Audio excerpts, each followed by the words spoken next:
Ito, ready na po si John Consulta. Balita mula sa Cagayan. John? Alam mo Mike, may kita 37,000 na voters nga ang meron dito sa bahagi nga ng Apari, Cagayan. Pero agaw pansin Mike, itong isa sa ating mga kapuso ng ating personal nga makilala ngayong araw. Excited na gumawa ng kanyang kodigo para sa pagboto ngayong araw ang 49 anyos na si Mang Nelson Nunez.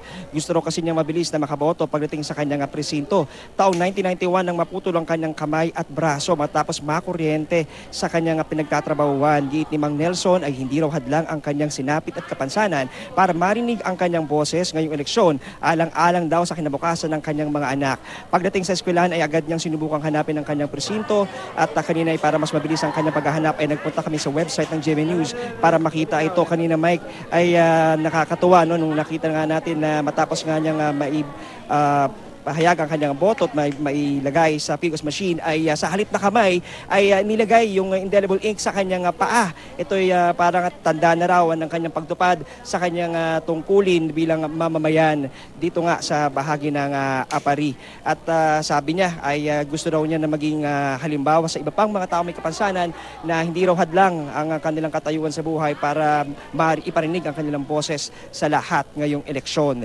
Samantala Mike, doon nga sa kabuuang 37,000 na mga botante dito sa Apari. Sa ating impormasyon nakuha mula sa mga election officers dito sa bayan ng Apari ay may halos kalahati na raw no, itong bumoboto sa kanilang bayan. Pero patuloy yung kanilang panawagan sa kanilang mga kababayan na magpunta na dito sa kanilang mga polling precincts para hindi na abutan noong rush hour mamayang hapon. So yun muna ang latest mula pa rin dito sa Cagayan. John Consulta, nakatutok para sa eleksyon 2013. John, mukhang walang masyadong pila dyan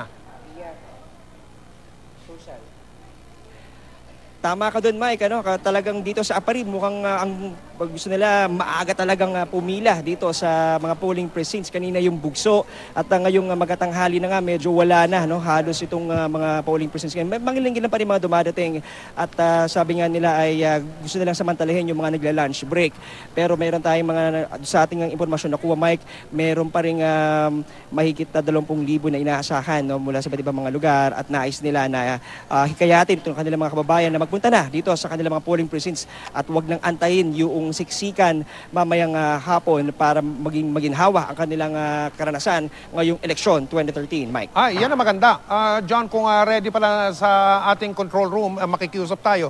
Kung pwedeng ipakita ulit, si Mang Nelson, yung pinakita mo kanina, John, pakiparating mo lang ito sa mga, kung hindi man mismong nanonood si Mang Nelson ngayon o nakikinig, sa mga nakakakilala sa kanya, pati na sa iyo, John, sabihin mo sa kanya na ngayong umaga, sinasaluduhan siya ng eleksyon 2013 ng GMA. Si Mang Nelson, yan, sa paa ang indelible ink. Maraming salamat, John Consulta.